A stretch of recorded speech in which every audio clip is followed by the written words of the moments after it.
नाज़रीन, पेश आहे तारीख़ जी दरी खोलींदड़ ख़त। भुट्टो ऐं खोड़ो ज़ाती रंजिशुनि खां सियासी टकराव ताईं।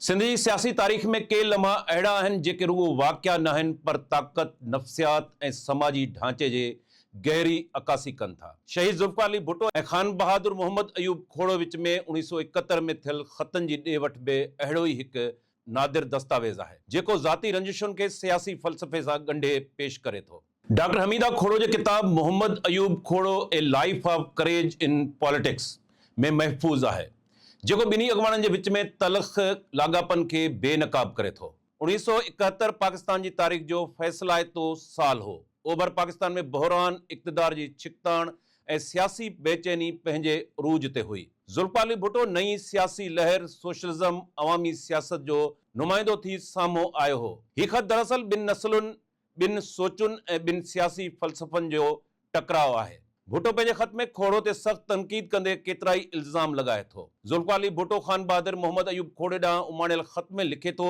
17 सेप्टेम्बर ते अवां मूंखे पंहिंजी धीउ हमीदा खोड़े जे अणवणंदड़ रवैये ते मौज़रत वारो ख़त लिखियो, जंहिं इज़त भरे माण्हू जे ख़िलाफ़ इस्तेमालु थींदड़ समूरा लफ़्ज़ ॼण त विसारे छॾिया आहिनि।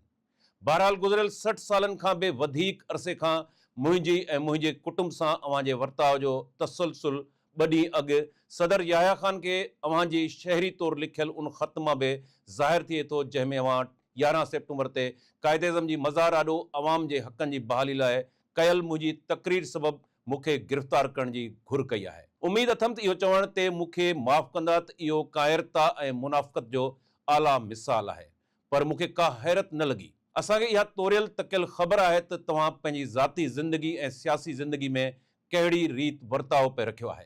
ज़ुल्फ़िकार अली भुट्टो वधीक लिखे थो, मूंखे यादि कराइण जी इजाज़त ॾियो त मुंहिंजे वालिद सर शाहनवाज़ ख़ान भुट्टे, जंहिंजी अव्हां हाणोके ख़त में तमामु घणी तारीफ़ कई आहे, कॾहिं बि झलूं करण जो मौक़ो हथां न विञायो आहे। बाबा जी अव्हां सां पहिरीं मुलाक़ात अव्हां जी जवानी वारे ॾींहं में असांजे ॻोठ में अचण ते उन महल थी जॾहिं अव्हां ज़िले जे हिकु नंढड़े पर मेहनती खातेदार शाह मोहम्मद खोड़ो सां रिआयत करण लाइ बोलस साहब खे सिफारिश कराइण आया हुआ। भुट्टो लिखे थो त 1923 खां वठी थींदड़ समूरियुनि चूंडुनि में अव्हां बाबा सर शाहनवाज़ भुट्टो ख़िलाफ़ साज़िशूं कयूं, पर हिन 1937 वारनि फ़ैसिलाइती चूंडुनि ताईं सभिनी में सभ खां वधीक वोट खंया।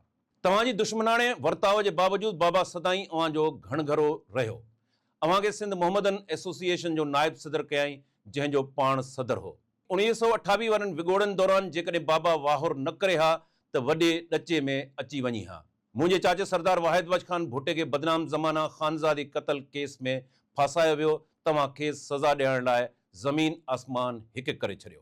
भुट्टो वधीक लिखे थो, अव्हां लंडन में कोठायल पहिरीं ऐं ॿीं गोल मेज़ कॉन्फ्रेंस दौरान बाबा खे सिंध में बम्बई प्रेसिडेंसी जी मुसलमाननि जी नुमाइंदगी करण खां महरूम करण वास्ते नओं चोटी जो ज़ोर लॻायो। भुट्टो लिखे थो त सोशलिस्ट हुअण नाते आउं जागीरदारी जो मुख़ालिफ़ आहियां।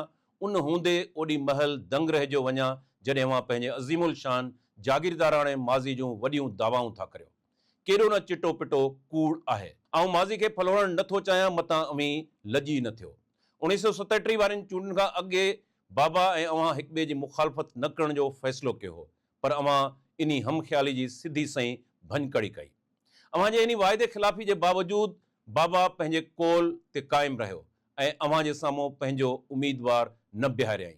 अव्हां जी साज़िश करे घटि पर असांजनि वेझनि माइटनि जी बेवकूफ़ी सां बाबा, जेको 3 ॾींहंनि में सिंध जे गवर्नर जो मुख्य सलाहकार हो, चूंडुनि में हाराए वियो। 3 ॾींहंनि में हू 49 सालनि जो मस हो ऐं हिकु ॾहाके खां बि वधीक अरसे ताईं सिंध जी सियासत ते संदसि धाको रहियो। हू न रुगो सिंध पर बम्बई प्रेसिडेंसी जे मुसलमाननि जो बि मञता माणियल अॻवान हो।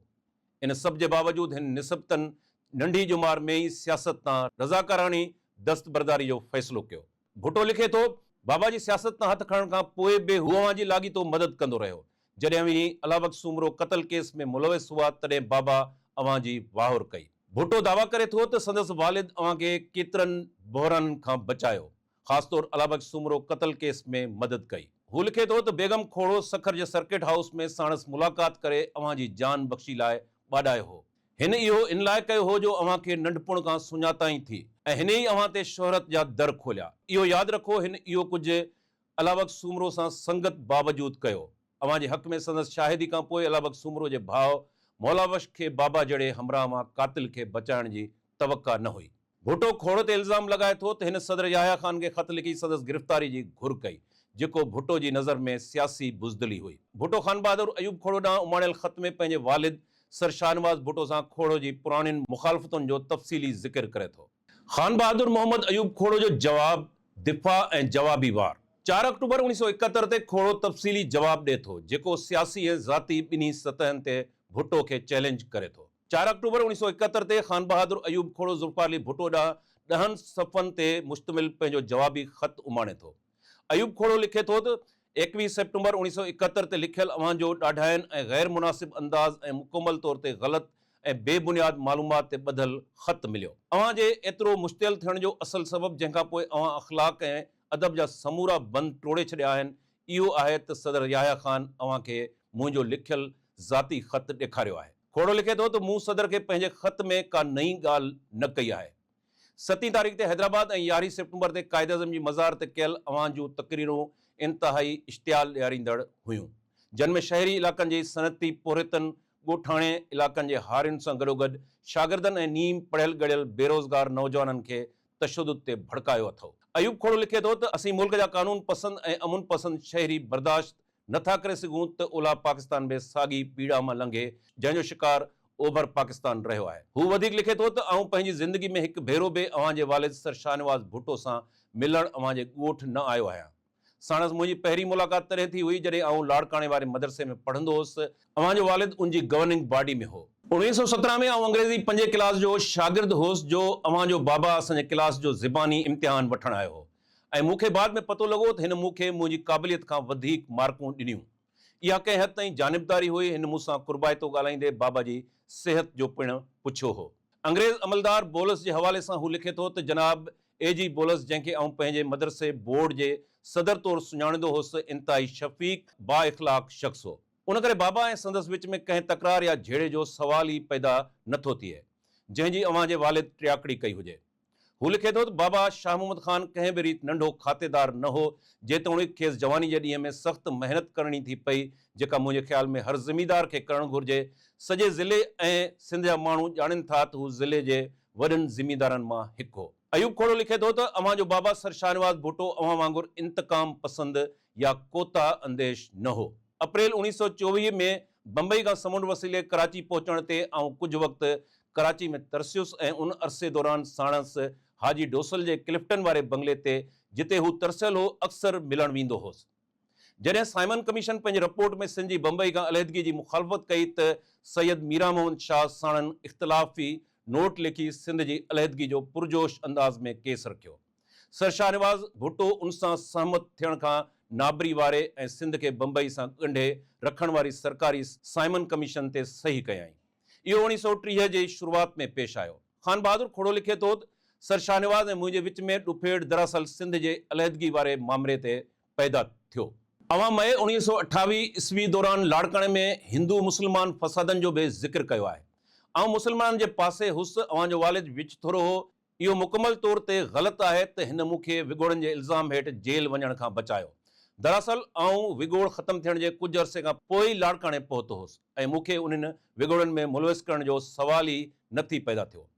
खोड़ो अॻिते लिखे थो त अव्हां पंहिंजे ख़त में दावा कई आहे त अव्हां सोशलिस्ट आहियो ऐं जागीरदारी जा मुख़ालिफ़। इन्ही दावा मूंखे अचरज में विझी छॾियो आहे। तव्हां जागीरदारी जी पैदावार आहियो ऐं चूंड मुहिम दौरान पंहिंजे कुझु तक़रीरुनि में दावा कई अथव त तव्हीं मुंहिंजी भेट में वॾा ज़िमीदार ऐं वधीक शाहूकार आहियो। इन सां आऊं लॼी नथो थियां, छाकाणि जो इहा ॻाल्हि घणे हद ताईं दुरुस्त बि आहे। खोड़ो लिखे थो त 1950 दौरान जॾहिं अयूब ख़ान नाम निहाद ज़रई सुधारनि जो ऐलान कयो त अवीं संदसि वज़ीर ऐं साॼो हथु हुआ। अवां सभिनी समूरी मुतासिर थींदड़ ज़मीन मार्शल लॉ रेगुलेशन 64 जो खाज थियण खां बचाए वरिती, पर असां मां हर को उनजो मुतासिर बणियो। खोड़ो लिखे थो कराची, लाड़काणे ऐं अबाणे शहर नौदेरो में शानदार घर ऐं मुख़्तलिफ़ शहरनि ऐं ॻोठनि में ॿी मिल्कियत इहो वाज़े था कनि त अवीं शाहूकार माण्हू आहियो। जेकॾहिं अवां सचा पचा सोशलिस्ट हुजो हा त काफ़ी अरसो अॻु ई पंहिंजी शहरी मिल्कियत ग़रीब बोरियतनि ऐं ॻोठाणी मिल्कियत लाड़काणे जे ग़रीब हारियुनि में विरहाए छॾियो आहे। जागीरदार सोशलिस्ट जो तंज़। खोड़ो भुट्टे ते सभ खां तेज़ तनक़ीद कंदे चवे थो, तव्हां जागीरदार आहियो पर सोशलिस्ट हुजण जी दावा करियो था। कौसर न्याज़ी जो हवालो ॾेई हू भुट्टो जी सियासी तज़ाद खे नुमायां करे थो। खोड़ो लिखे थो, छा मूंखे ख़ुदि अव्हां जी पार्टी जे इंफॉर्मेशन सेक्रेटरी मौलाना कौसर नियाज़ी जा लफ़्ज़ वरजाइण जी इजाज़त आहे त तव्हां जागीरदार आहियो पर उन हूंदे बि सोशलिस्ट?